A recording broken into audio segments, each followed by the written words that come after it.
25, I broke my Amish engagement for an English girl. The church made my brother pay. The kettle is screaming on the wood stove, and nobody moves to take it off. That's the first thing I remember. The kettle screaming, and my mother standing at the window with her back to all of us, her hands flat against the sill like she was holding the house up by herself. Rebecca was sitting at the kitchen table. Her prayer covering was crooked. She hadn't cried yet. I kept waiting for her to cry. She just kept folding and unfolding the corner of the tablecloth, the one with the small burn mark from the lamp Dat knocked over the Christmas Eli was born. No, wait. The Christmas after Eli was born. I get those years mixed up. Dad always told me to get that right. Outside, the wind was moving through the corn in that low, dry rattle it makes in late September. And somewhere past the barn, a dog was barking at nothing. My brother Eli stood in the doorway. He wouldn't look at me. He was rubbing the callus on his right thumb. Over and over. That's how I knew. I was 24 years old, I was 3 weeks from my wedding, and I had just told my fiancée, the woman my whole community had blessed, that I had been seeing an English girl named Hannah on the back road by the Miller farm for almost 4 months. The kettle was still screaming. Nobody moved. Quick pause. My name is Joseph, and this is Sand. If these stories stay with you, if they remind you of something the old ones knew, subscribe. It's free, and it's the reason I can keep telling them. Tell me in the comments, was there ever someone in your family who carried the weight for something you did and never once asked you to pay them back? And if you want to go further, a super chat or a membership, that's you telling me these old ways are worth remembering. That keeps this going. Now, back to what happened. You have to understand something about how an engagement worked in our district. It wasn't just two people deciding. The bishop knew. The deacon knew. Both families had already met 3 times around a kitchen table, and Rebecca's father had already given Dat the calf he'd been promising since spring. A black and white heifer with one crooked ear, standing in our pasture as a kind of living handshake. In the old order, a broken engagement isn't a private grief. It's a public wound. Nobody taught me that. I just watched it. I watched my Uncle Amos get quietly shifted to the back bench at preaching service the year his daughter ran off with a Mennonite boy, and nobody ever said a word about why. That's how the Ordnung works. It doesn't shout. It rearranges the furniture while you're sleeping. And the strange thing is, in daily life you almost forget it's there. You bale hay. You shoe the buggy horse. You pass the bread at supper. The rule lives underneath everything, like the root cellar lives under the kitchen. Out of sight, holding the whole house up. I remember once, when I was maybe 16, asking Dat why we couldn't just go visit the beachy cousins on a Sunday. He didn't even look up from the harness he was oiling. He just said, because we don't. 3 words. That was the whole conversation. And I felt something in my chest want to push back, want to ask again. But a son doesn't. Not in our house. Not in any house I knew. So I swallowed it. The way you swallow 100 small things growing up plain. And I carried that. Rebecca and I had been promised to each other since I was 21. Her father, John Stoltzfus, was a good man, the kind who'd lend you his best mare for a week and refuse to take so much as a jar of apple butter in return. Rebecca herself was quiet, quieter than most. She had this way of listening that made you feel like the words you were saying mattered more than they did. We weren't in love the way the English mean it. I want to be honest about that. We were in something steadier. Something more like 2 horses pulling the same plow. And I thought that was enough. I think I thought that was enough. I don't know if I knew what love really was yet. What I loved about Rebecca was small. She hummed when she shelled peas. She always saved the heel of the bread for whoever came in last from chores. She had a brother named Daniel who'd been kicked by a draft horse when he was 9, and she took care of him without ever once making him feel taken care of. And she never asked me where I went on Tuesday evenings. That's the part that haunts me now. She never asked. And I told myself her not asking meant she didn't suspect. But Rebecca wasn't a woman who didn't notice. Rebecca was a woman who noticed everything and chose her silences the way some men choose their words. I just didn't know it yet. Hannah I met at the produce stand at the end of our lane. She bought tomatoes every Friday for the inn she worked at over in Strasbourg. She had a laugh that came from her stomach, not her throat. You don't hear that laugh much among the plain. We started talking. Then we started walking. Then we started meeting on the back road behind the Miller farm where the wild bergamot grows thick in August, and the bees are so loud you can't hear yourself think. I knew what I was doing. I knew exactly what I was doing. And every Tuesday on the ride home, I'd promise myself it was the last time. The way a man with a bottle in his hand promises himself it's the last sip. The kitchen that night smelled like chamomile. Ma'am had put the kettle on for Rebecca, because Rebecca had walked the 2 miles over in the dusk by herself, which she never did. The lamp on the table was the brass one Grossdaddy had given them as a wedding gift, and the wick was trimmed too low, so the light kept guttering and throwing the shadows of our hands across the wall.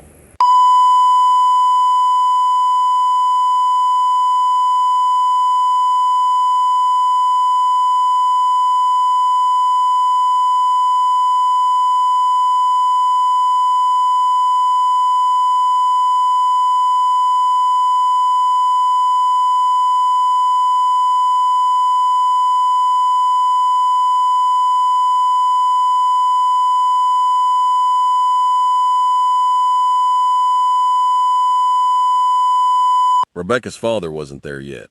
Somebody had ridden to fetch him. I could hear the buggy wheels somewhere out on the road, getting closer. I remember my own breath. That's the strangest part. I remember being so aware of my own breathing that it didn't sound like mine anymore. Ma'am set the chamomile down in front of Rebecca. Rebecca didn't touch it. Eli finally looked at me, just once, and I saw something in his face I'd never seen before. Not anger, not disappointment. Calculation. Like he was already working out a math problem nobody had handed him yet. Dad said, "Lo, Yosef, stand up and say it again so John hears it when he comes in." My given name, not Joe, Yosef. He only used it when something was about to be made permanent. So I stood, and I waited, and the buggy wheels came up the lane and stopped, and the harness jingled, and John Stoltzfus walked into our kitchen with his coat still buttoned, and the cold of the September night still on him, and I told him I'd been seeing an English girl. I told him I couldn't marry his daughter. I told him I was sorry.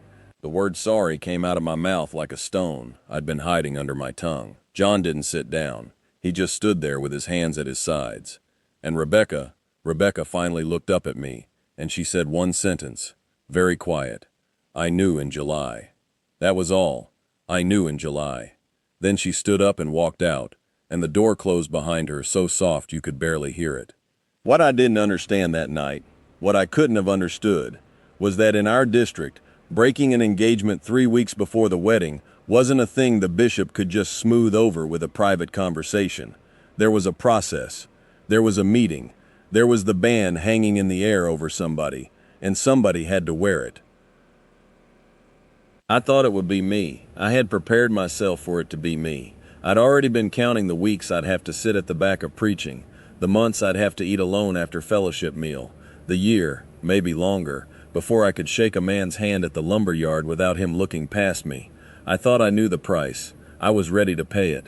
Neither of us understood that the Ordnung doesn't always charge the person you'd expect. The deeper thing, and this is what I've spent 20 years trying to make peace with, is that in an old order district, the family is the unit, not the man. When one of us steps off the path, the whole household steps off with him until somebody steps back on. And Dat was already old by then. His back was bad from the haying accident in '89. Ma'am's hands were starting to shake when she poured the coffee. The community wasn't going to lean on them. They were going to lean on the next strongest man in our house. And the next strongest man in our house was my brother Eli. He was 22. He hadn't done a thing wrong in his life. He'd been baptized clean at 18, courted nobody, kept his mouth shut at the right times, worked harder than any of us. Later, much later, I learned the bishop and the deacon met at our kitchen table the morning after I left, and they did not meet with me. They met with Eli. And nobody told me for almost a year. That silence wasn't an accident. It was the way the old ways protect themselves. It was the way they've always protected themselves. I left the community 11 days after that night. Not because I wanted to, because I couldn't stay in a house where Dat wouldn't look at me, and Ma'am kept setting 4 places at the table out of habit, and then catching herself and putting 1 plate back. Hannah's aunt had a room above her garage in Lancaster. I took it. I got work at a cabinet shop, run by a Mennonite man, who didn't ask questions, and for the first 6 months I'd wake up at 4:30, out of pure habit, and not know what to do with my hands until the sun came up. So I started walking. Every morning, 2 miles out, 2 miles back. That was my chore now, walking to nothing. I used to joke, quiet, to myself, that I'd traded 1,000 acres of corn for a sidewalk. Nobody laughed, because nobody was there to laugh. It was almost a year before I learned what had happened to Eli. I found out at a wedding, of all places, a Mennonite wedding for a cousin twice removed, the kind of in-between gathering where plain and English brush past each other in the church basement. My cousin Jacob from over near Gap pulled me aside by the coffee urn. He wouldn't quite look at me either. He said, "Lo, you know about Eli, Gell?" I said no. He said, "They put him under the ban. 6 months. I set the coffee down. Jacob said, "Wasn't his fault." I said, "I know." Jacob said, "He took it anyway." That was the whole conversation. 7 words at a time. That's how men in our world tell each other the things that matter. 4 winters later, I learned the rest in pieces. Eli had stood in front of the council, and the bishop had asked him plain whether our family understood what I had done was a sin against Rebekah, against the Gemai, against God. And Eli, quiet Eli, who'd never broken a rule in his life, had said yes. Yes, we understood. Yes, somebody in our house would carry it. He sat through 6 months of Meidung. He ate at a separate table from his own parents. He didn't take communion. He didn't shake hands in the receiving line.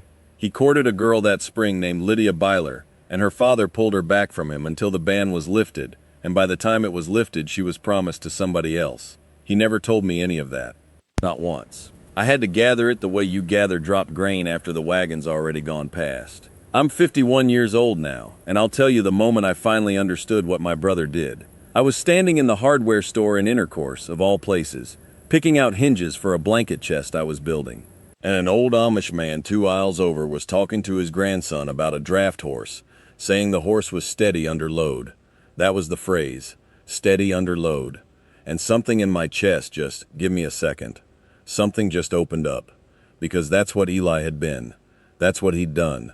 He had stood under the weight of what I did, and he hadn't shifted, and he hadn't complained, and he hadn't ever once written to me in Lancaster to say, "Brother, do you know what this cost me?" He had just pulled, the way the old ones knew how to pull. I walked out of that hardware store without the hinges. I sat in my truck in the parking lot for a long time. I thought about Rebekah, who married a good man from over near Nickel Mines 2 years after I left, and has 6 children now, and I hope to God she's happy, and I have no right to know whether she is. I thought about Dat, who died in 2011 without ever fully looking me in the eye again, though he did, near the end, put his hand on my shoulder once at a funeral and leave it there for almost a full minute. That minute is one of the things I own now. I thought about Eli, still on the home farm, with Lydia long married to someone else, and a wife now named Anna who is kind to him, and 3 boys of his own. And I thought about the boy I had been, the boy who thought breaking an engagement was a private decision. That boy didn't know what a family was. That's the truth of it. The land doesn't lie, and neither does the Ordnung. They both told me what I was, and I just wasn't ready to hear it yet. I tried to explain it once to a man I worked with at the cabinet shop. English fellow. Good man. I told him my brother had been shunned for 6 months for something I did. He looked at me like I'd grown a second head. He said, "Why didn't he just tell them no?" And I sat there with the sawdust on my hands, and I realized I couldn't explain it to him. Not really. Because in his world, you stand on your own. In the world I came from, you stand together or you fall together, and there's no third option. And the man next to you in the field is part of how your own legs work. I tried for 10 minutes. He nodded politely. He didn't get it, and I went home that night and sat on the porch of my little rented house and felt the loneliest I have ever felt in my life. Not because I had left, but because I couldn't bring it with me in a way another man could hold. What the plain life gave me, I still carry in 3 things. I carry the smell of cut alfalfa drying in the south field in July. That green, slightly sweet smell that gets in your shirt and won't wash out for a week. I carry the sound of Dat's hand plane moving across white oak in the shop behind the house. That long, clean shh that means a man knows what he's doing and isn't in a hurry to prove it. And I carry the taste of cold water from the pump by the milk house on an August afternoon, so cold it makes your teeth ache, so clean you remember it 30 years later in a kitchen in Lancaster when you turn on a faucet and it just isn't the same. Those things are mine. The community took back a lot of things, and rightly so, but it never took those. What Eli did for me was wisdom dressed in plain clothes. That's the only way I know how to say it. He paid for something he didn't do, because the family was the unit and somebody had to, and he never made me feel the bill. Tradition and truth can sit at the same table, and in my brother's case, they sat there together for 6 long months and shared one plate. I'm building a blanket chest right now for his oldest boy, Samuel. White oak, dovetail joints, the kind of work Dat would have nodded at without saying anything, which was always how Dat said good. I'll deliver it next month. I won't say any of this when I do. Eli wouldn't want me to. The old ones knew that some debts are paid by quiet work, not by speeches.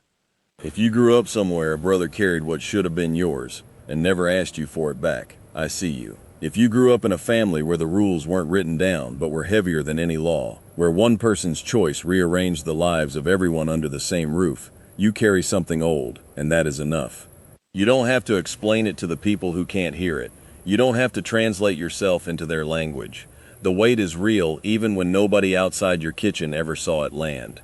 And to the rest of you, if you're still inside the community, reading the English world through a small window, I see you. If you left, the way I left, and you're still trying to figure out what you owe and to whom, I see you.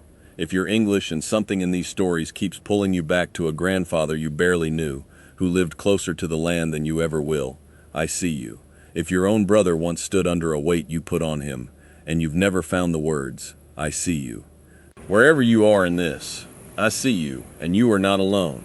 Tell me in the comments, was there a person in your family who took the weight for something somebody else did and never once said a word about it? I want to read every one of those. I'll be honest with you, there's so much more I haven't said yet. There are remedies, and there are reckonings, and there are nights in our kitchen I haven't been ready to tell about, but I'm getting closer. If you want to walk with me through more of these, subscribe to That's the Way You Tell Me to Keep Going. A super chat or a membership says these old ways are worth remembering, and that's the truth I live on now. Some debts are paid in silence. Mine still is.